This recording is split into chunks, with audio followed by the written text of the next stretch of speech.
Nusantara adalah negeri yang dianugerahi sumber daya alam yang berlimpah, tanah yang subur, lautan yang terbentang luas, serta aneka ragam hayati dan non-hayati, baik minyak bumi, gas, batu bara, hingga emas, menjadi magnet bagi bangsa lain untuk turut menikmati kekayaan yang terkandung di bumi Nusantara. Berkembangnya kebudayaan barat di Indonesia tak lepas dari pengaruh kedatangan bangsa Eropa. Bangsa Eropa yang terakhir sampai di Nusantara adalah Belanda, setelah sebelumnya Portugis dan Spanyol. Meskipun demikian, justru Belanda yang menjadi penguasa utama dan yang paling lama di Indonesia.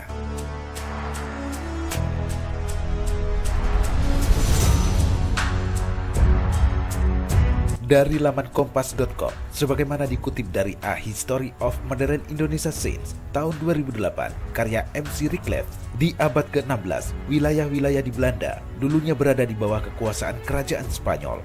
Namun, revolusi Belanda atau perang kemerdekaan sejak tahun 1560-an mendorong Belanda untuk memiliki jalur perdagangannya sendiri. Sebelumnya Belanda hanyalah perantara atau pengecer rempah-rempah yang dibawa Portugis dari Nusantara. Tujuan Belanda datang ke Indonesia sama dengan bangsa-bangsa Eropa lainnya, yaitu mencari kekayaan berupa rempah-rempah, monopoli perdagangan, dan mencari daerah jajahan.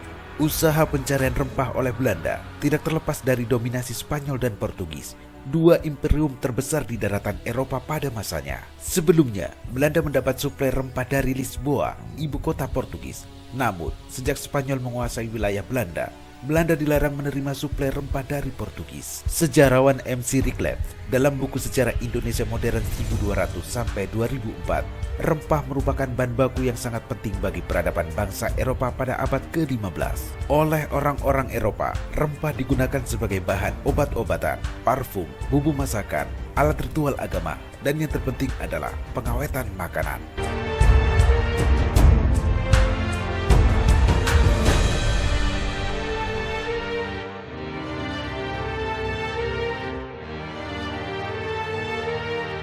Pemirsa, meskipun pencarian sumber rempah merupakan faktor utama pendorong pelayaran bangsa Belanda ke Nusantara, penjelajahan samudera yang mereka lakukan sejak abad ke-15 Masehi tidak hanya didasari oleh tujuan tersebut.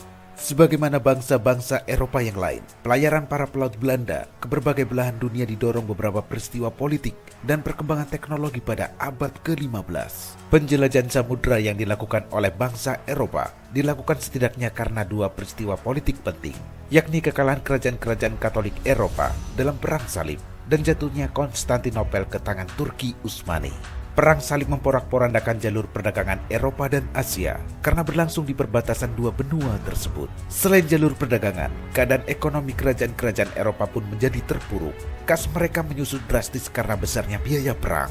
Kapal-kapal bangsa Belanda pertama kali masuk perairan kepulauan Indonesia pada tahun 1596 Masehi, berpuluh-puluh tahun setelah kedatangan Portugis dan Spanyol.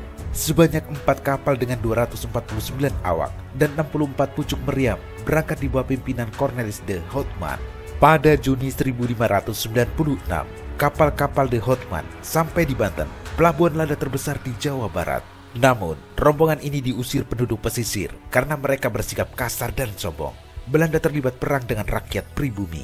De Houtman pun angkat kaki dan berlayar ke timur melalui pantai utara Jawa. Setelah mendapat berbagai penolakan di Jawa, De Houtman kembali ke negaranya dengan membawa banyak rempah-rempah. Pelayaran De Houtman sebenarnya tidak terlalu sukses. Selama 2 tahun berlayar, hanya 3 kapal dan 89 awak yang kembali ke Belanda. Meski belum menemukan pusat rempah-rempah di timur Nusantara, ekspedisi pertama yang dipimpin De Houtman ini telah mewariskan jalur pelayaran bagi penjelajah Belanda berikutnya.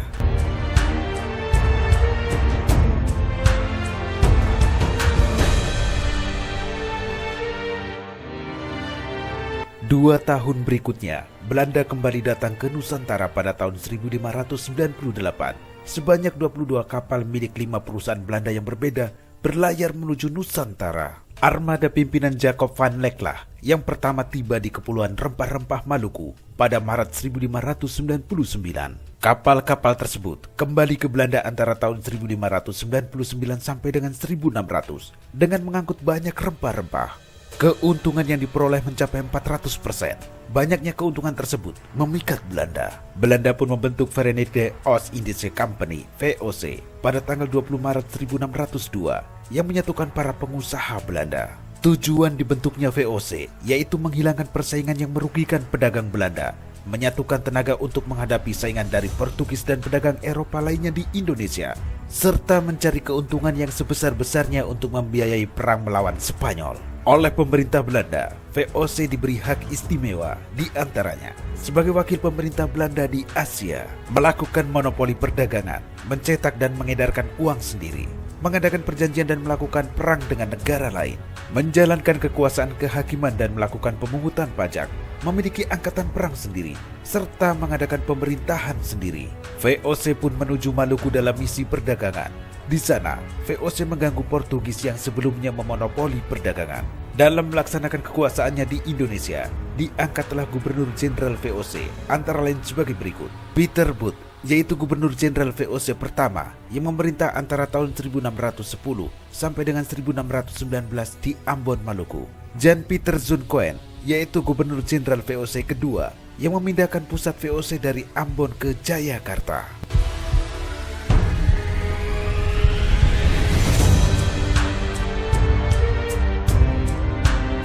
Pada tahun 1605, VOC menyerang benteng Portugis di Maluku. Portugis pun terpaksa mundur ke Timur Leste. Kemenangan Belanda atas Portugis menjadi jalan masuk kolonialisme 3 abad setelahnya. Tak lama setelah menguasai Maluku, VOC melebarkan sayap ke Pulau Jawa. VOC melakukan adanya monopoli perdagangan yang merugikan rakyat Indonesia.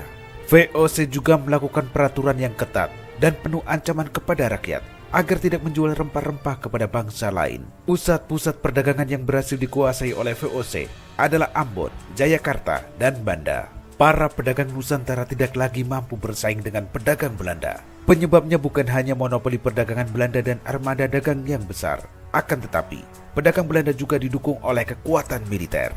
Di kota-kota pelabuhan seperti Malaka, Ambon, dan Jayakarta didirikan benteng-benteng pertahanan.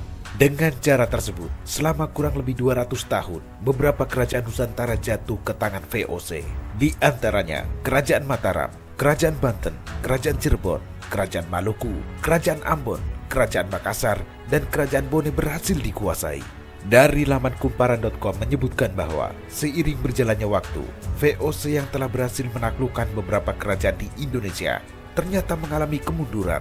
Penyebab kemunduran VOC antara lain, hutang VOC menumpuk, banyaknya pejabat VOC melakukan korupsi dan hidup mewah. VOC harus membayar biaya perang yang sangat besar, terjadinya persaingan dengan Inggris dan Prancis, dan terdapat pegawai VOC yang melakukan perdagangan gelap.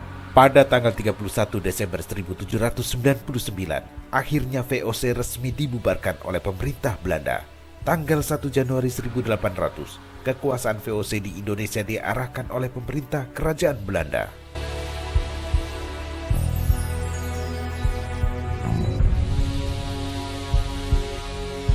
Pemirsa, berdirinya VOC menjadi tonggak dominasi Belanda di Nusantara. Setelah berhasil monopoli perdagangan rempah, menguasai Batavia dan sebagian besar Jawa, hingga mengendalikan raja-raja lokal, VOC menjadi representasi awal dari kolonialisme Belanda di Nusantara. Sejak saat itu, Indonesia diperintah langsung oleh pemerintah Belanda. Pemerintahan Belanda di Indonesia berlangsung sampai dengan tahun 1942.